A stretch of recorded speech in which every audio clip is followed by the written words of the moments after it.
speeches. I know that maybe seeing all these rules and duties and all the regulations might be quite demotivating. I'm a teacher like you, and I know what you feel, because I feel it too. So right now we need some concentration. We may close our eyes just for half a minute. Take a deep breath, and then let it go. One more time, deep breath from within. Let it go. This breath, let all your negative feelings and emotions go out with it. A very deep breath. And then let it go. I hope that now you have relaxed. This is just a sample of relaxation techniques. I hope that one day you will get to practice these relaxation techniques, because we as teachers, we have a stressful life. Educating and teaching is not an easy task. It's maybe one of the most difficult tasks that anyone would do. Maybe mining or drilling for oil, or building and working in construction sites. It might be physically exhausting, but our job is more psychologically and emotionally draining and exhausting. Now, the most important motivation a teacher has does not come by the end of the month, does not come from a thank you here or there, but it comes from within. This is the real motivation of a genuine teacher. This is just a reminder. I'm not saying that I have it and you don't know. Maybe most of you, if not all of you, have it more than me and better than me. But what I'm saying is that teaching is not just a job. It's a message. It's a very important message that no one can live without. Education is as important, maybe if not, maybe more important than the things that we need to subside: food, water, electricity, air conditioning, and stuff like that. So we are providing a service. It's not only a service, a message. We are giving this message of education to the world, so we may have a better future, so our children will have better chances than maybe we had and others have. So this is the most important motivation we get. We are doing what we're doing, we are teaching, educating, assisting, and so on, because we have this message to deliver to the world. This is where our motivation comes from, because we love all that is good for all mankind. حب الخير للناس. Now, 2 years ago, in 2010, it was my first year at TIS. Of course, I had great expectations. Maybe some things met those expectations, some things maybe were a bit disappointing. It was the first time that I gave a presentation, and if I say this is an updated version with also subtitles. I took into consideration our brothers and sisters who are not really well, not very well in English. So everything that I'm going to talk about, you're going to find a subtitle or a translation in Arabic, instant translation, خدمة الترجمة الفورية, inshallah. All right. So towards effective teaching, نحو تعليم فعال. Teachers are of two major types. What are they? Male and female. Teachers are of two major types. What are they? Professional and unprofessional. Any answers, suggestions? Male and female, yes. That's Dedicated to family numbers. Male and female teaching? No, it's not by gender, no. المدرسون نوعان. ما هما؟ مبدع مدرسون مبدعون وغير مبدعين. Effective, yeah, you cheated from the PowerPoint. I will give you some extra points, but thank you. There are teachers who survive. مشي حالك, all right? They teach the same thing that they've been teaching for 5 or 10 or 20 years for the next and the coming year, all right? Copy-paste teachers or surviving teachers, all right? Maybe in my first year as a teacher in 2006 in Dubai, I was one of them. But there's a higher level of teaching, which is effective teaching. Who wants to be an effective teacher? So, some of us, من يريد أن يكون مدرسا فعالا? We all do. Excellent. Even some of the children here raise their hand, I think. Maybe in the future, but their parents will say, no, don't be a teacher. All right? So, being an effective teacher, I need a watchman, please. When I reach about 50 minutes from the time I started, that is 45 minutes from now, please tell me so I may stop, because I can keep on talking from now till tomorrow maybe, if no one would stop me. So anyways, we need to know some of the tips that maybe most of you, if not all of you, know them. Most of them, if not all of them. Most of you here are better than me, have more experience than me, but we need to be reminded. So, if in case you know this, please excuse me for taking your time, but take it as a reminder. We all need a reminder, including me. Alright? So, effective teacher. Is that something you can achieve? Alright, so what's the difference between being efficient and effective? Al-kafa'a wal-fa'aliyya. Being efficient is doing things right. Taking a task and doing the right way. I won't be reading the Arabic part because it will take me 2 hours instead of 1, and I don't want to take your precious time. But you know, the translation, is there. Alright? While being effective is doing the right thing. It requires a lot of wisdom, it requires a lot of experience, a lot of advice from those who can give advice. Alright? So this is the main difference between being efficient and effective. Now, what is it that makes an effective teacher so special? He makes a huge and important impact on people's lives. Alright? He affects lives. And this is what we need to do. Not only transmit some information to the students, give them some homework, give them tests, evaluation, and that's it. We need to affect their lives. Have an impact, a positive, not a negative impact on their lives. This is what we need to do.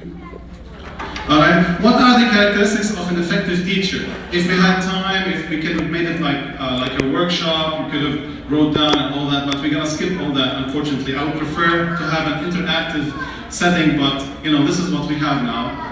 Alright, so the main characteristics are, first, good classroom management. Alone, we can take advantage of that. Alright? So, designing lessons to reach mastery, not just a normal lesson. I want my students to master this topic. I want my students to make research, to excel, and to exceed what I'm giving them. And to come to me with new information. Well, sir, these are new information about, some chemical reactions, about physics, new findings. In English, for example, I found out new stuff about, let's say, this grammatical issue, and so on. Alright, in Islamic studies as well.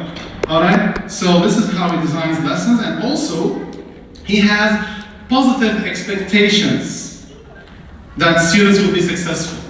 Have everyone read Pygmalion? George Bernard Shaw's Pygmalion, if I'm not mistaken. Only one? 1, 2, 3, 4. Okay, what is the Pygmalion effect? It has to do with positive expectations. Alright? You will get, or you are most likely to get from your students, your children, your friends, what you expect from them. Especially if you tell them what you expect from them. I know you will disappoint me, you always did that. I know you will let me, and so on. You see, I know you won't do it, I know you won't eat it, etc. So what you expect, especially if you word it to them, alright, will be what you get. And mostly, especially because we are emotional, you see, I know you're not going to do it. I know you're not going to make it. You see, we keep on demotivating others, especially for children or students. This is very effective. This is a negative impact instead of the positive impact we should have on our students. All right? Now, there is a lot of research about that, but one of the most important ones was an American study which shows that, they got some new teachers. And they told them, we're going to give you some groups of students that are excellent students, geniuses, very creative and very, I don't know what, all right?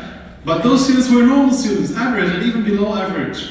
all right? And their GPAs were not that good. So they were like maybe lying to the teachers, you see? So they may expect more and better from the students, and guess what? The average GPA of those students rose from a D to a B, all right? Or something like that. You can go back to the study, all right? It was done in the United States in the, if you want to say, in the last century, in the 20th century, all right? So this study shows, and other studies as well that support it, that once you expect positive results from your students and you tell them that you can make it, you can do it, I'm sure, and they'll be like, really, sir? Yeah, let me show you how. Go to the board, solve this equation, and so on. Bravo, you did it. See, I told you that you can do it. All right? So expect positively from the students, and you will get positive results. You see? Never said, he's a hopeless case. You see, you have to kick him out, let him go to another school, to a lower level school. This is not true, and I don't want to point this out, although it will come later on. All curriculums, or every curriculum, is designed to make everyone pass, at least with a C. Everyone can pass in any curriculum, because they were designed to accommodate people with average intelligence, with average IQs. All right? So if a student fails, it's either that there's something wrong, maybe in our teaching techniques, we didn't teach him well, we did not communicate the ideas well to him, and so on, he has problems and so on. Or maybe we have to give him an IQ test or other types of tests, that can be given, by psychiatrists or by some specialized centers. But this is, we shouldn't put this at the first possibility. This is a far-fetched possibility. This is an exception. You see, everyone can make it. All right. So these are the characteristics of an effective teacher.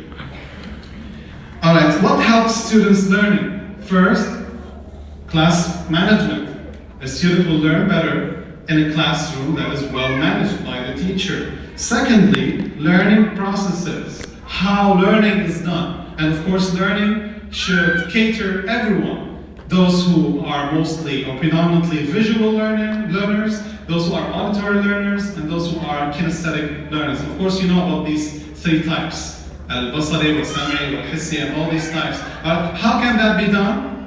Let's say a chemistry teacher will talk about some chemical reactions. You see, this is for auditory learners. You see, she will start drawing and showing, the physical, chemical reactions and so on. This is for visual learners.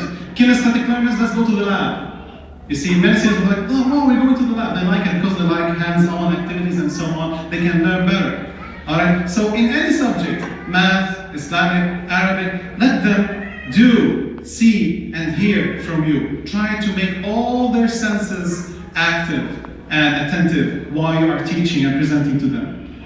And also, home and parent support. Unfortunately, this might be lacking and absent. However, we can give, if you want to say, an alternative to that. It cannot replace in any way the parent's support, but we can still encourage and motivate and contact the parent, talk to them.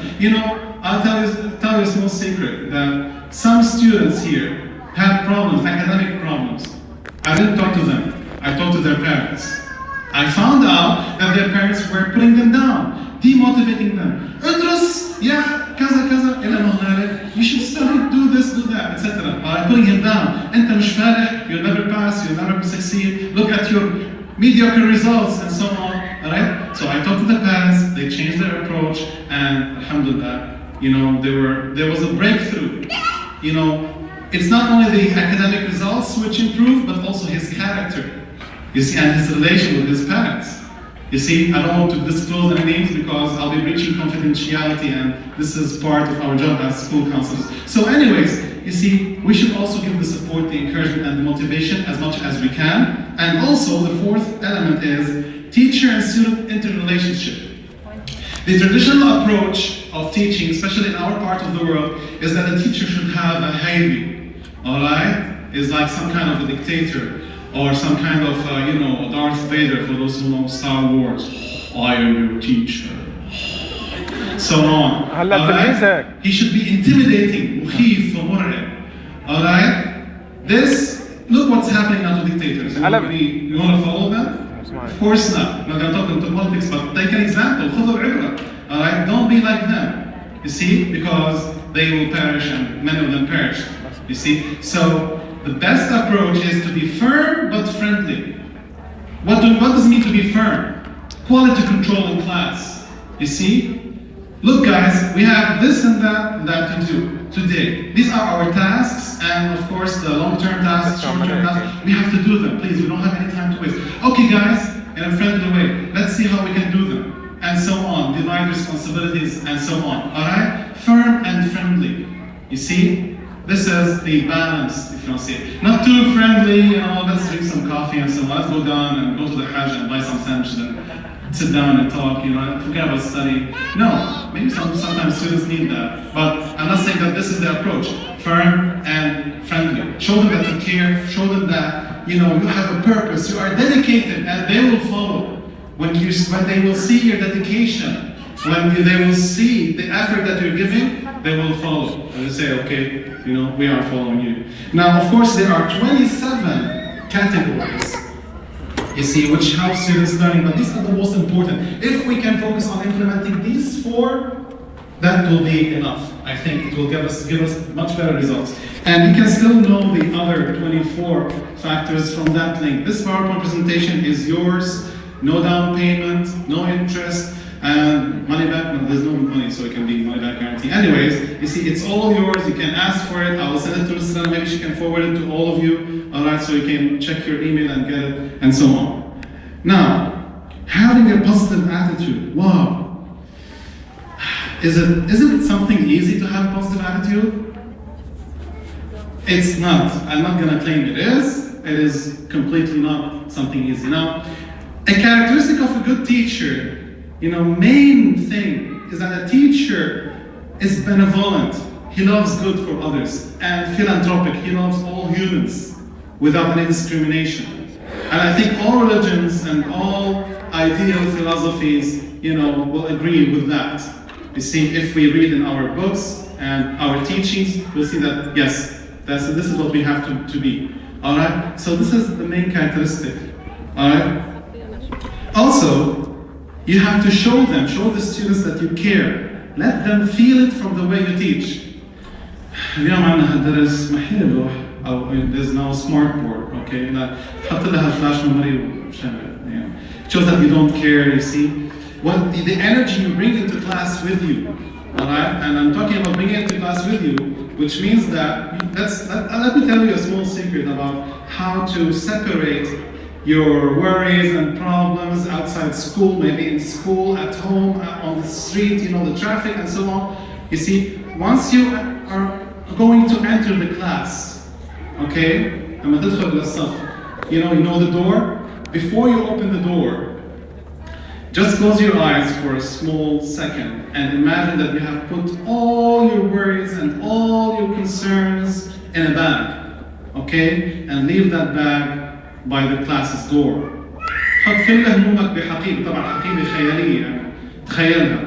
Alright, put them all, maybe there are too many, maybe you need more than one bag, alright? Maybe you need some kind of a big travel bag or something like that, or a container. Put them in a container, alright? Put them at the door, go out, no one will take them, no one needs extra worries, don't worry, no one will take them. Put them at the door, go in, they're out, they're not with me.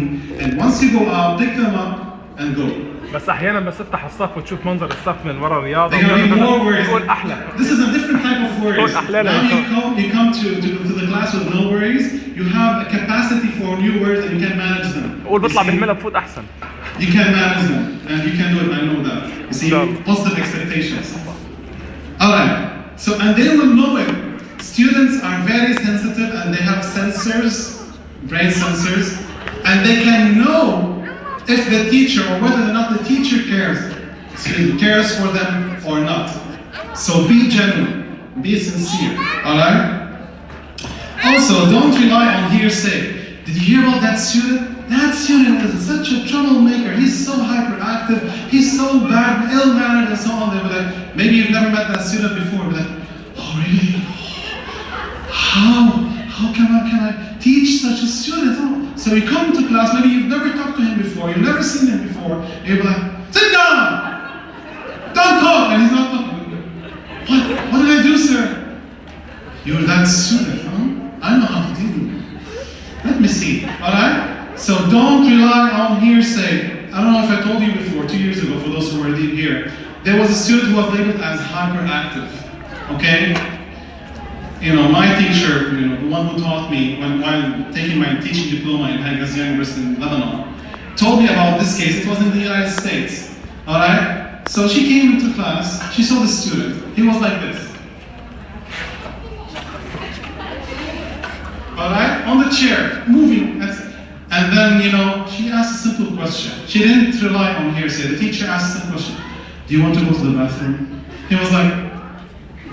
She was like, go. He had bladder control problems and his parents didn't talk about it. He wasn't hyperactive. So don't rely on hearsay, alright? Instead, try to think of alternatives. Try to think of other ways, of other methods you can deal with such a student, alright? Also, no matter what happens, never hate the student. I hear a lot of teachers when I talk about students, him? No way you can improve. You see?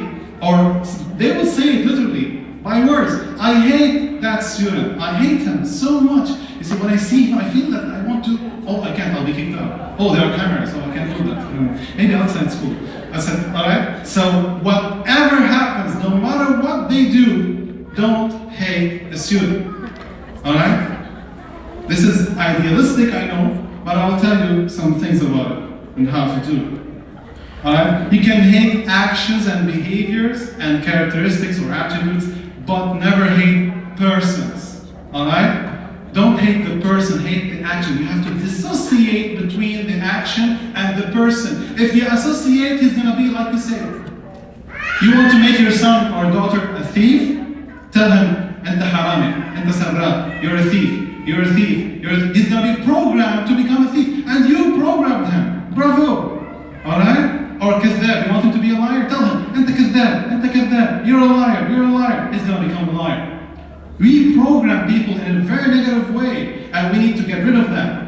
We should instead separate the negative behavior or negative characteristic or attribute from the person or from the character, and then, you see, when we did this dissociation, we want to help that student get rid of those actions by, if I want to say, a reinforcement, by, let's say, some kind of positive punishment or negative, and so on. Alright?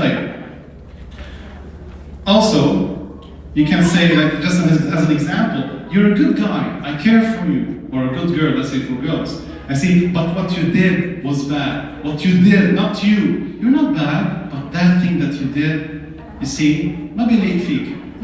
It's not, a good person like you should not do such things.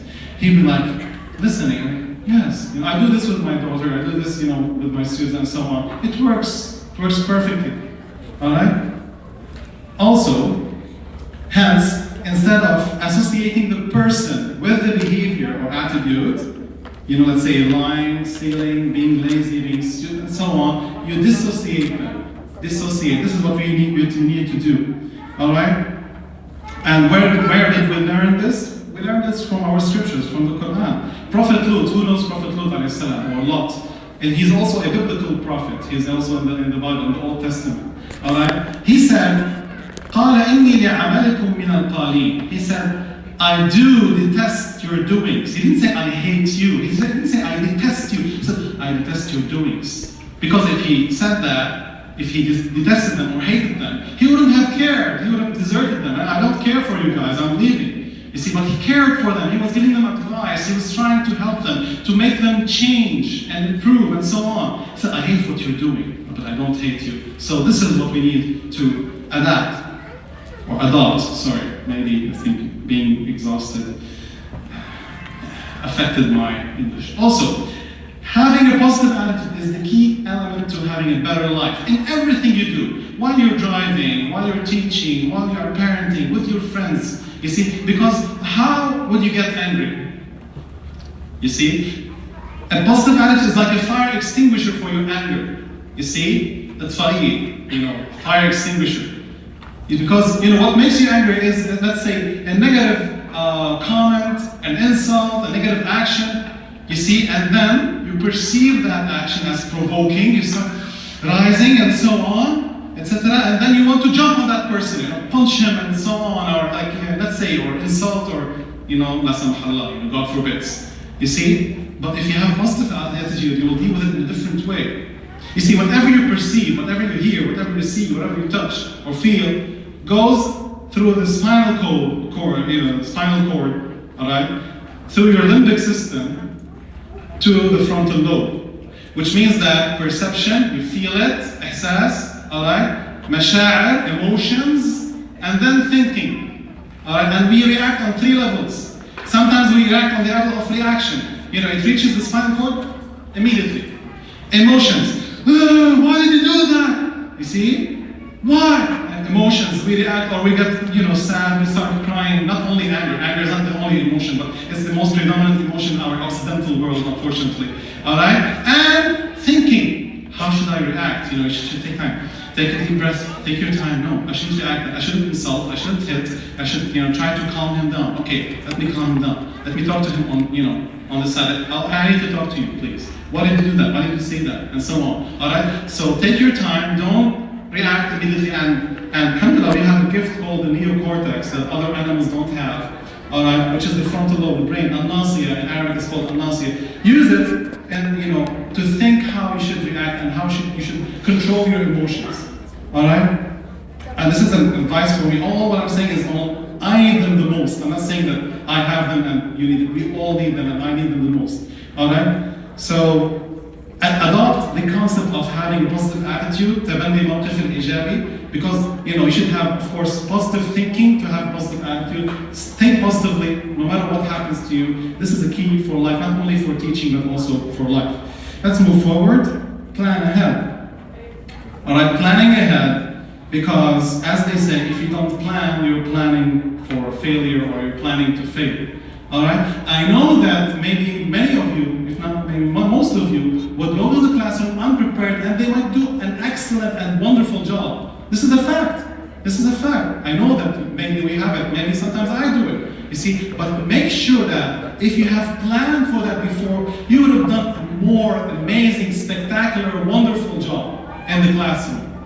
You see? So this is what we have to do. We have to plan ahead. All right? I have a lesson tomorrow for this week's lessons. I should be planning for that. How should we plan? Just small tips. I'm not going to talk about Bloom's taxonomy. I'm not going to talk about all these details. Maybe you know them better than me. But I'm not just going to talk about small tips that we all need. All right? Make your plan flexible and think of alternatives.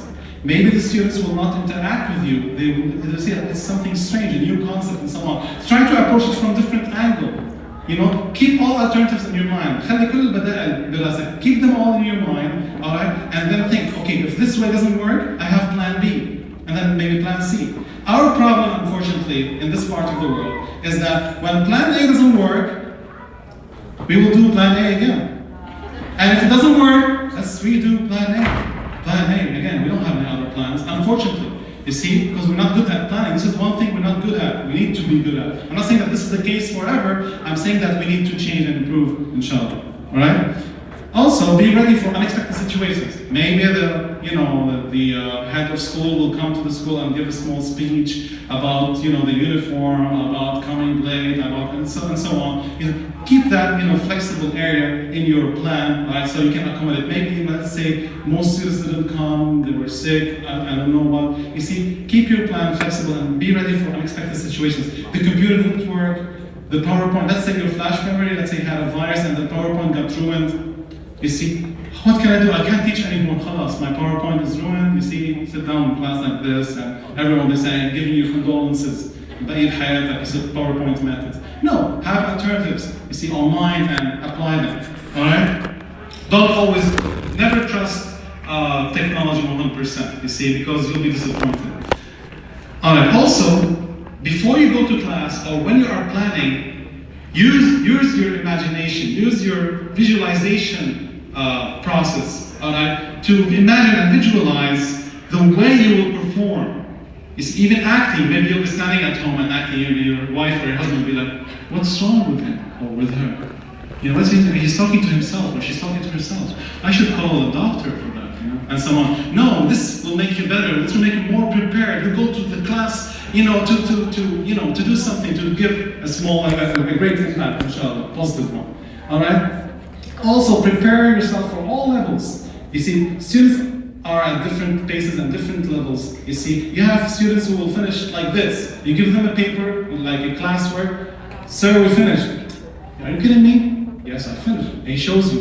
You have all right answers.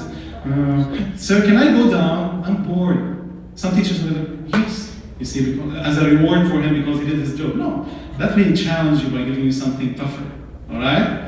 Make it as a challenge. You think, okay, you're done. You think you're smart enough to solve this one. Like, okay, let's see. Give it as a challenge. Let me see if you can do it. I know that you can, but let me see, and so on. All right. So have in your, let's say, bag or on the side something that people who finish early, students who finish early, can do, and so we can fill their time. Also, make your plan realistic and ambitious. Realistic. You cannot finish the whole lesson in one session. Okay, you can say, I will finish the whole lesson and then, another lesson also as well. It's not realistic because even robots will explode if you give them so much load. Computers sometimes freeze because you're working, give them so much work. So these are humans like you. So make it realistic, but at the same time ambitious, which is like one more level above their level, their actual level. You see, take them step by step to a higher level through your plans. All right, be dynamic. It's illustrated in this drawing that I made myself, simply on what's it called, paint, MS Paint. As teacher sitting down and talking in a monotonous voice. Okay, kids, today we're gonna be talking about human cells and vegetable cells. This lesson is brought to you by, and so on. All right, this is so boring, I would prefer that I'd be holding the mic and going back and forth, but I need also to move the slides and so on. But you see, being dynamic in class, because students like action. They watch action movies, they play games and so on. So they expect you to be at that level. This is why they get bored easily. We don't talk about it. Don't just sit down and talk. Students are bored easily since they are stimulated and programmed every day by modern interactive entertainment. It's within their hand. They're playing on their iPhones, iPad, I feel, I think, and so on. Alright? So, they are playing all the time on PlayStation, computer, movies, and so on. So they need the teacher to be up to that level. I know it's exhausting. I know sometimes you have 6 classes a day, or maybe sometimes 7, you see, but it's worth the effort. Be as dynamic as you can. Alright? And this is good for you. You'll lose weight. So you'll be working out, and the class, okay kids, today we're going to talk about this and that. Okay, let's see. You'll be passing through the lines and so on. Good. You see, you'll be good, in a good shape. You don't need to go to a dietitian anymore. You don't need to work out. You will cancel your subscription at the gym, and your class will be your gym, and your students will be let's say, be holding them and, working out your biceps, triceps, and so on. All right? So, as we said, yes.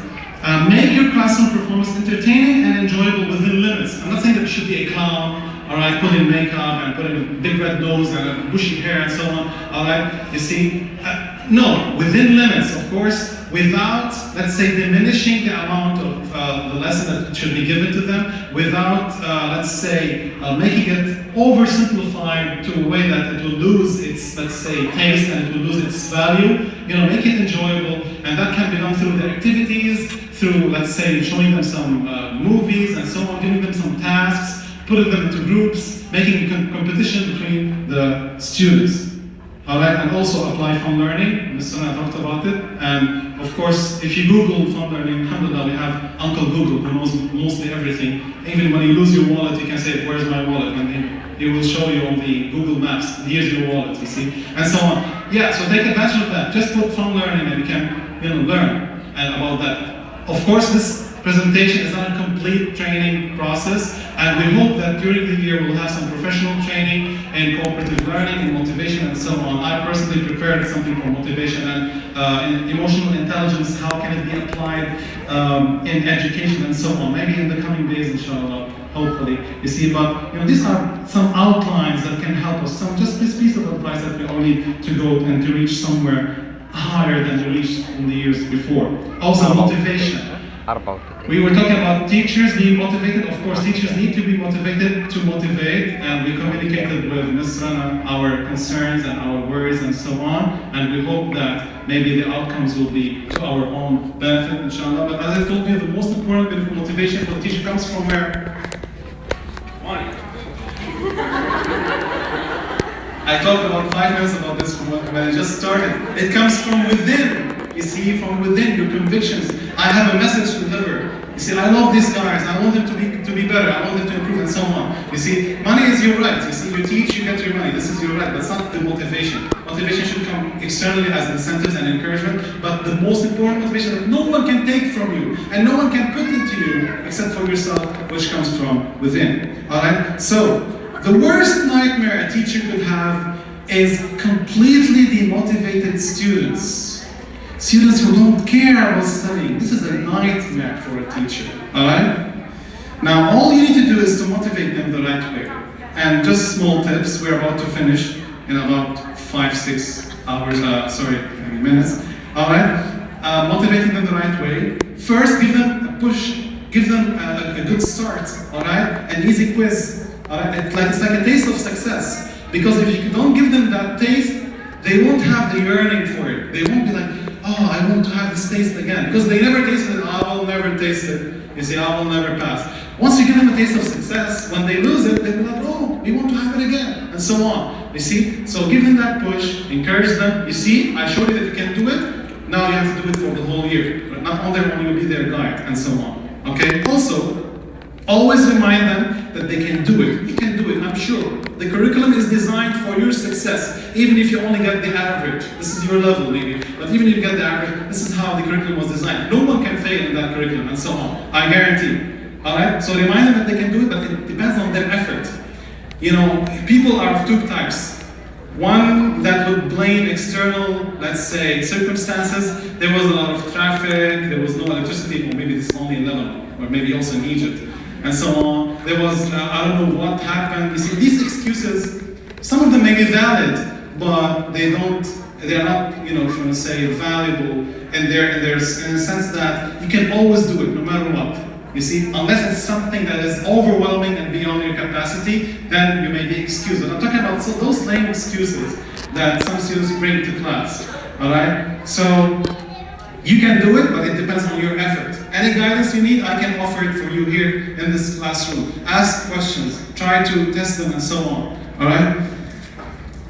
Also, some points about motivation. Keep the verbal and non-verbal motivation. Excellent, good work. Try again harder. You did good, but you need to improve these things and those things as well. All right? They need it, you see? But don't say fantastic and amazing for just a small effort. Make your verbal motivation equivalent to the effort that was done. And yeah, as much as equivalent as it could be. Sometimes we exaggerate. Wow, that was great! You know that 1 + 1 = 2, not 11. All right? No, don't exaggerate. So they will have their value. These things will lose their values if you use them here and there without, you know, being accurate and, if you want to say, precise. So keep it, and also non-verbal motivation. Smile. Excellent. Good boy. Not good boy. Yeah, see, good girl, and so on. Okay? Also, create a competitive atmosphere. Competition is very important for motivation. You see? Make them into teams, into groups, and so on. Make them compete. You see? It's not about who will finish earlier, but who will give better results, and so on. Make it as a competition. It will be more motivating and more encouraging. All right? So competition and teamwork is very important. We'll talk about cooperative learning. We agreed to have one day a session about cooperative learning. It will be coming soon to a theater near you. This is the closest theater you can get, maybe in Jeddah, and so on. Okay? Also, be as supportive as you can. Be their guide to success. This is what the teacher should be. You see? Supportive, guiding, and so on. All right? And it works. I guarantee you it works. As a teacher and as other teachers, I saw the way they deal with the students, the way they support them, the way they encourage them, and the success that they have achieved. I can guarantee that it works. 100%. Money back guarantee. Also, don't be provoked. Again, you see, we talked about it. We talked about how to control your emotions, having a positive attitude. You see, even if a student does something wrong, it's the attitude that matters. You can look at him, shake your hand. Okay, you're done now?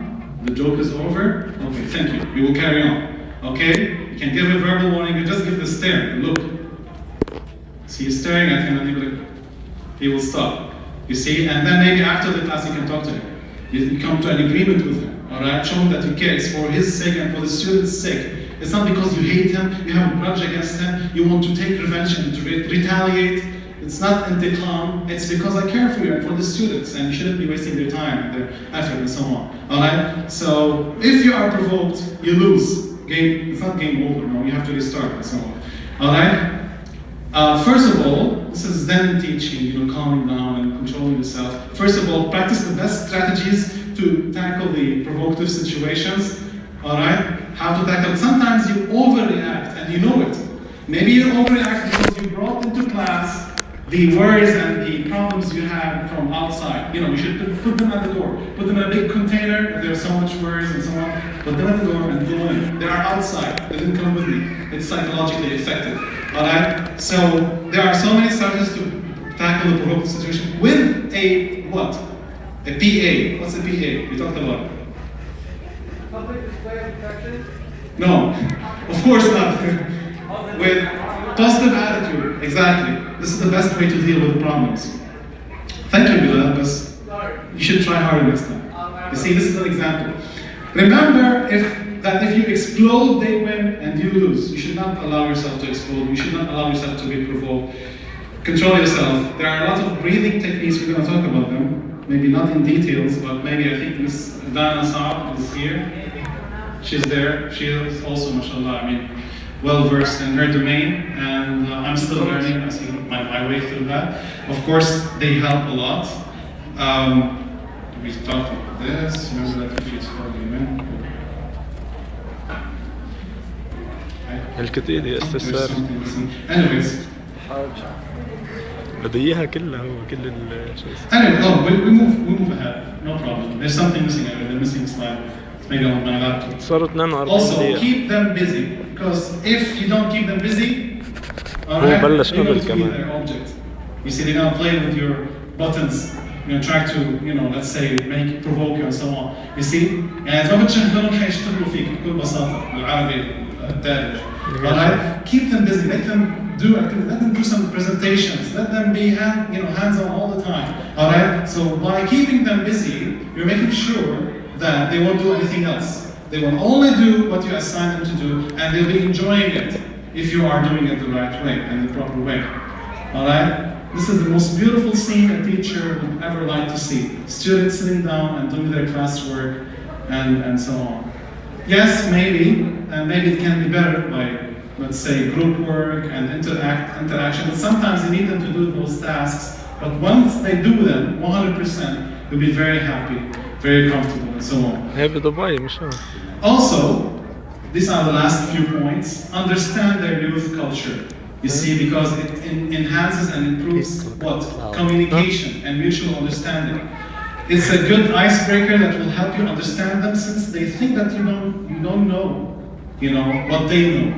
You see, they know about the Spanish League, Barcelona and Real Madrid. They know about, these movies and songs and all. You should at least get an idea about them. You see, so they can, you know about that and this and so on. Yeah, I watched the game yesterday. It was good and so on. So in this way, they can relate to you. The gap between you and them, especially the generation gap, can be bridged because you understand their language. You see what they mean. You see, sometimes you have to understand their slang, their way that they talk and so on, their language and their culture. Also, as I said, they will identify with you easily, and it will also enhance your communication and interaction in class. Alright? And of course, don't overdo it. As Ms. Rana said, you see, don't go to the extreme and become like one of them.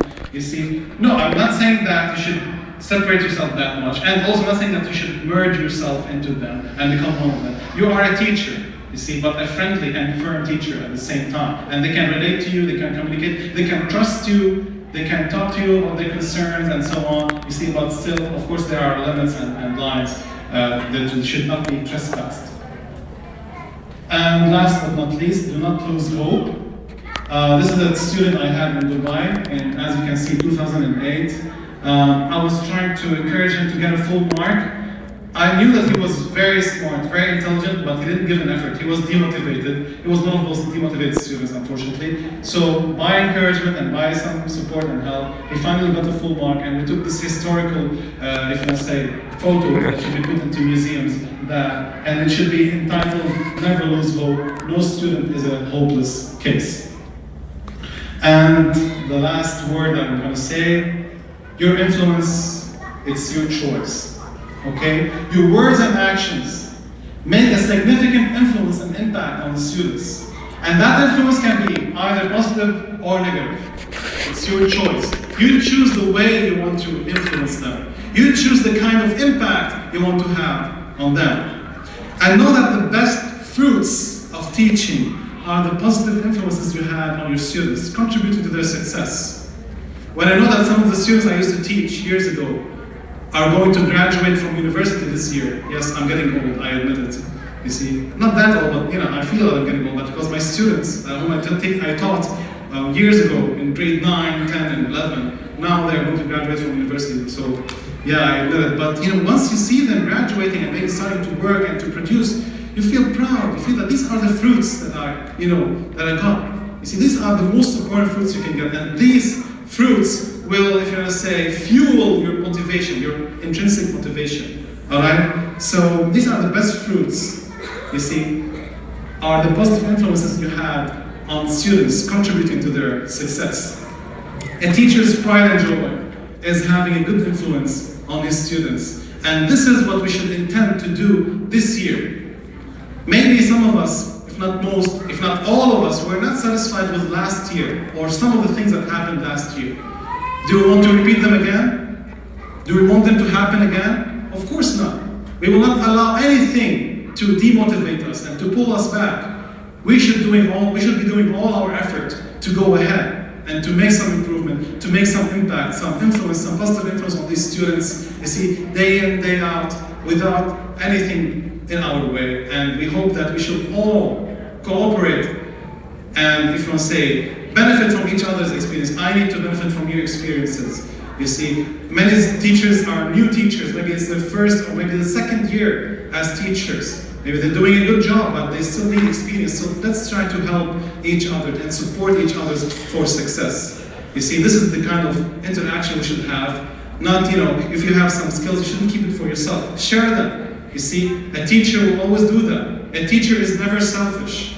If there are some kind of codes of conduct or ethics of teaching, a teacher is never selfish. He always shares and helps and supports people around him, especially if there are colleagues, brothers and sisters like you, teachers. Thank you very much. I know maybe there won't be time.